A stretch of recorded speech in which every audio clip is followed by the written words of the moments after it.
আসসালামু আলাইকুম। কিভাবে হঠাৎ করেই যুদ্ধবিরতির ঘোষণাটি আসলো তা নিয়ে রহস্য রয়ে গেল।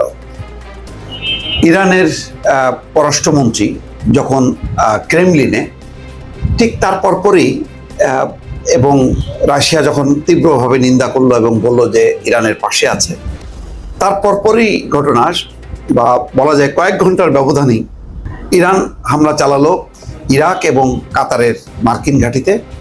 তারপরেই সিচুয়েশন রুমে সেই ডোনাল্ড ট্রাম্প বসেছিলেন তার পরিষদ নিয়ে। তারপরেই ঘোষণা হলো যে যুদ্ধবিরতি। প্রথম দিকে ইরান বলেছে যে তারা এখনো এই ঘোষণা পায়নি, অর্থাৎ কিছুটা সময় ক্ষেপণ করেছে, কিন্তু ডোনাল্ড ট্রাম্প সবার আগে কিন্তু ঘোষণা করেছে। ঠিক মনে আছে আপনাদের, ভারত পাকিস্তান যুদ্ধের সময়ও কিন্তু যুদ্ধবিরতির ঘোষণা করেছে ডোনাল্ড ট্রাম্প সেই ওয়াশিংটন থেকে। এই ক্ষেত্রেও তাই হলো, অথচ মার্কিন যুক্তরাষ্ট্র নিজে এই হামলায় শরিক হয়েছে। তারপরেও